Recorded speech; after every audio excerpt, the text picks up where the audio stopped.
कार्यात्मक ढांचा और प्रभागी ढांचा का वर्णन करने के पश्चात अब हम देखते हैं कि दोनों में क्या अंतर है। पहला, स्थापना। इसकी स्थापना कार्य के आधार पर होती है और इसकी स्थापना उत्पादों के आधार पर होती है तथा कार्य द्वारा समर्थित होती है। अर्थात हमने इसमें देखा कार्यात्मक ढांचों के अंतर्गत जो भी स्थापना की जाती है उसमें जो भी काम होता है वो कार्य के आधार पर अलग अलग बांट दिया जाता है।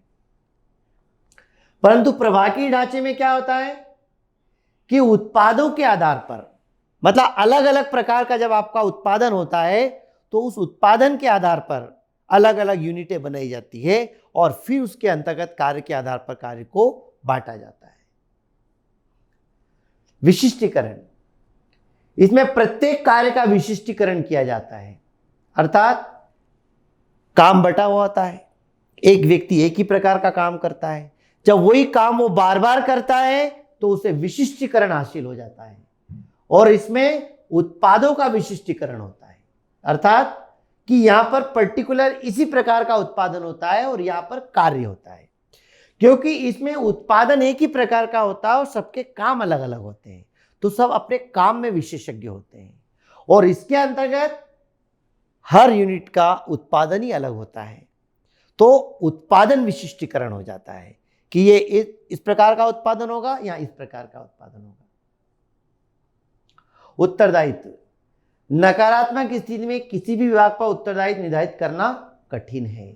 नकारात्मक स्थिति में मतलब कहने का ये हुआ कुछ ऐसी परिस्थिति आ जाती है जब हानि हो या फिर कर्मचारियों पे विश्वास ना हो, तो फिर आप किसको उत्तरदायित्व सौंपेंगे? फिर काम अलग अलग सौंपा जाता है। तो कुछ अविश्वसनीय परिस्थिति आ जाती है, कुछ ऐसी विकट परिस्थिति आ जाती है जहां पर काम को सौंपना आसान नहीं होता है, निर्णय लेना सही नहीं हो पाता है, तो उस कंडीशन में उत्तरदायित्व का निर्धारण करना बहुत कठिन हो जाता है। जैसे मान लीजिए हमें एक अनुभव होता है कि कोई भी कर्मचारी ईमानदारी से काम नहीं कर पा रहा है। जब एक आभास हो जाता है कि यहाँ पर ईमानदारी से काम नहीं हो रहा है, तो उस कंडीशन में हम किसी को भी काम सौंपें तो उसके पहले हमें बहुत छानबीन करना होगी। अरे किसको उत्तरदायित्व दिया जाए कि वो काम को संभाल ले, तो वो उत्तरदायित्व का निर्धारण करना बहुत कठिन हो जाता है, क्योंकि वो नकारात्मक परिस्थितियां ऐसी हो जाती है जहां हम निर्णय नहीं ले पाते हैं कि किसको काम सौंपना है, और इसमें उत्तरदायित्व का निर्धारण किया जा सकता है।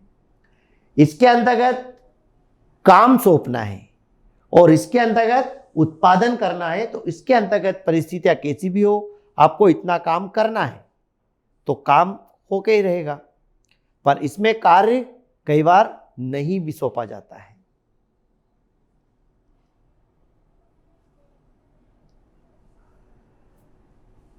प्रबंधकीय विकास सीमित, इसमें प्रबंधकीय विकास के लिए असीमित क्षेत्र होता है। अब कार्यात्मक ढांचा जो होता है एक क्षेत्र विशेष में रहता है, तो इसका जो विकास है वो लिमिट तक ही होगा, एक सीमा तक ही होगा। लेकिन प्रभागी ढांचा हमने देखा उत्पादन के आधार पर, क्षेत्र के आधार पर बहुत बड़े लेवल पर फैला होता है, तो इसका विकास भी क्या होता है? असीमित होता है, अनलिमिटेड होता है।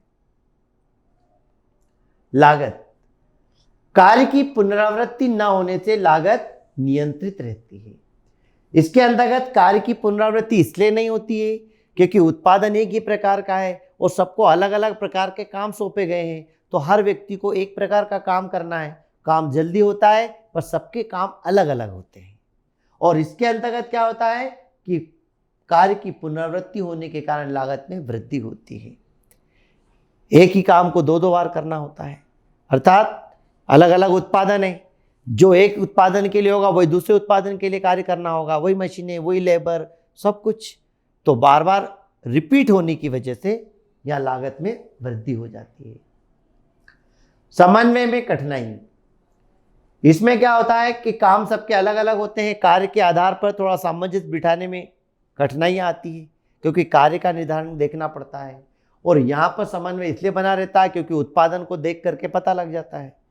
वहां पर उत्पादन तो हो जाता है लेकिन कौन सा व्यक्ति क्या काम कर रहा है उसको देखना पड़ता है, और इसमें सबके उत्पादन अलग अलग होते हैं तो उत्पादन के आधार पर सामंजस्य बना रहता है।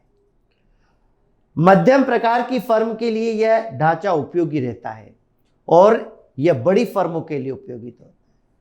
कार्यात्मक संगठन जो है, मध्य आकार की जो संस्थाएं होती है, जो न ज़्यादा बड़ी है न ज़्यादा छोटी, तो उनके लिए कार्यात्मक संगठन सही रहता है, और जो बहुत बड़े स्तर पर काम कर रही होती हैं उनके लिए प्रभागी ढांचा उपयुक्त होता है। इनके नियंत्रण में सरलता रहती है और इनके नियंत्रण में कठिनाई आती है, क्योंकि ये स्थान विशेष पर रहती है, विभाग अलग अलग होते हैं, फिर भी नियंत्रण किया जा सकता है, पर ये पूरे जगह जगह फैली हुई होती हैं, क्षेत्र के आधार पर, राज्य के आधार पर, उत्पादन के आधार पर, तो इनके बीच सामंजस्य स्थापित करने में कठिनाइयाँ आती है।